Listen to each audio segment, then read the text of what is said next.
ఆ మూడు వర్గాలపైన గడిచిన 4.5 లేని ప్రేమ ఒక్కసారిగా అమాంతం పుట్టుకొచ్చేసింది.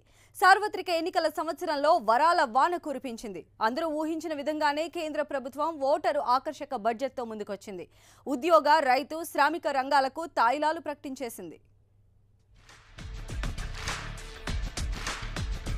సార్వత్రిక ఎన్నికల ముందు కేంద్ర ప్రభుత్వం వరాలు కురిపించింది. తమ ప్రభుత్వానికి దూరం అవుతున్నారని భావించిన బడుగు, మధ్యతరగతి రైతాంగంపై వరాలు కురిపించింది.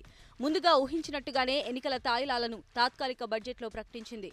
కేంద్ర తాత్కాలిక ఆర్థిక మంత్రి పీయూష్ గోయల్ శుక్రవారం లోక్సభలో బడ్జెట్ను ప్రవేశపెట్టారు. తొలిసారిగా బడ్జెట్పై ఆయన ప్రసంగించారు.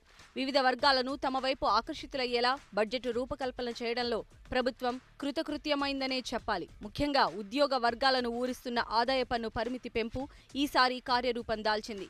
రైతులకు మేలు చేయాలని ఎప్పటినుంచో వ్యక్తమవుతున్న అభిప్రాయాలకు ఈ బడ్జెట్లో చోటు దక్కింది. అసంఘటిత కార్మికులకు కూడా భరోసా కల్పిస్తూ కేంద్రం నిర్ణయం తీసుకుంది.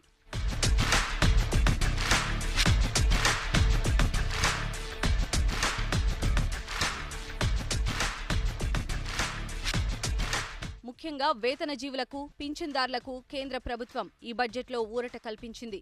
ఆదాయపు పన్ను పరిమితిని 5 లక్షల రూపాయలకు పెంచింది. వార్షిక ఆదాయం 5 లక్షల రూపాయల వరకు ఉన్నవారు ఇకపై ఆదాయపు పన్ను చెల్లించనవసరం లేదు. పొదుపు, పెట్టుబడులతో కలిపి 6.50 లక్షల వరకు పన్ను మినహాయింపు ఇచ్చింది.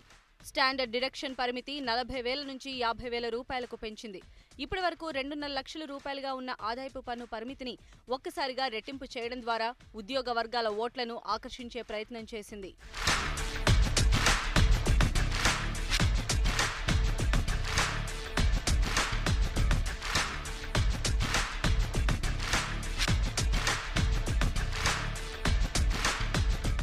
ఎన్నికల ముందు ప్రవేశపెట్టిన తాత్కాలిక బడ్జెట్లో రైతులకు కేంద్రం వరాలు కురిపించిందనే చెప్పాలి.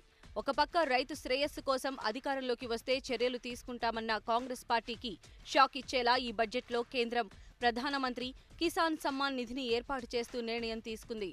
పేద రైతులకు ఏడాదికి 6,000 రూపాయల సాయం ప్రకటించింది. 5 ఎకరాల్లోపు భూమి ఉంటే ప్రతి రైతుకు 3 వాయిదాల్లో ఈ మొత్తాన్ని కేంద్రం చెల్లించనుంది. నేరుగా వారి ఖాతాల్లోకి ఈ సొమ్మును బదిలీ చేస్తామని ఆర్థిక మంత్రి పీయూష్ గోయల్ ప్రకటించారు. ఈ పథకంతో 12 కోట్ల మంది రైతులకు ప్రయోజనం చేకూరనుందని చెప్పారు. దీనివల్ల ప్రభుత్వ ఖజానాపై 75,000 కోట్ల రూపాయల అదనపు భారం పడనుంది.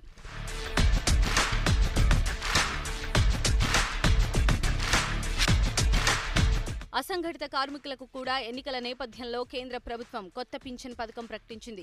ప్రధానమంత్రి శ్రమయోగి బంధన్ పేరుతో ప్రవేశపెట్టనున్న ఈ పింఛన్ పథకం ద్వారా 60 ఏళ్లు నిండిన వారందరికీ నెలకు 3,000 రూపాయలు అందనున్నాయి. ఇందుకోసం కార్మికులు నెలకు 100 రూపాయల చొప్పున ప్రీమియం చెల్లించాల్సి ఉంటుంది. ఈ పథకం ద్వారా అసంఘటిత రంగంలోని దాదాపు 10 కోట్ల మంది కార్మికులు లబ్ధి పొందనున్నారు.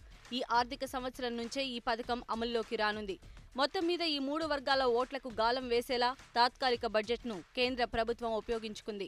తాత్కాలిక బడ్జెట్ మధ్యతరగతి, రైతు, కార్మిక వర్గాలకు ఆకర్షణీయంగానే ఉంది. కానీ ప్రభుత్వం అనుకున్న లక్ష్యాన్ని సాధిస్తుందో లేదో వేచి చూడాల్సిందే.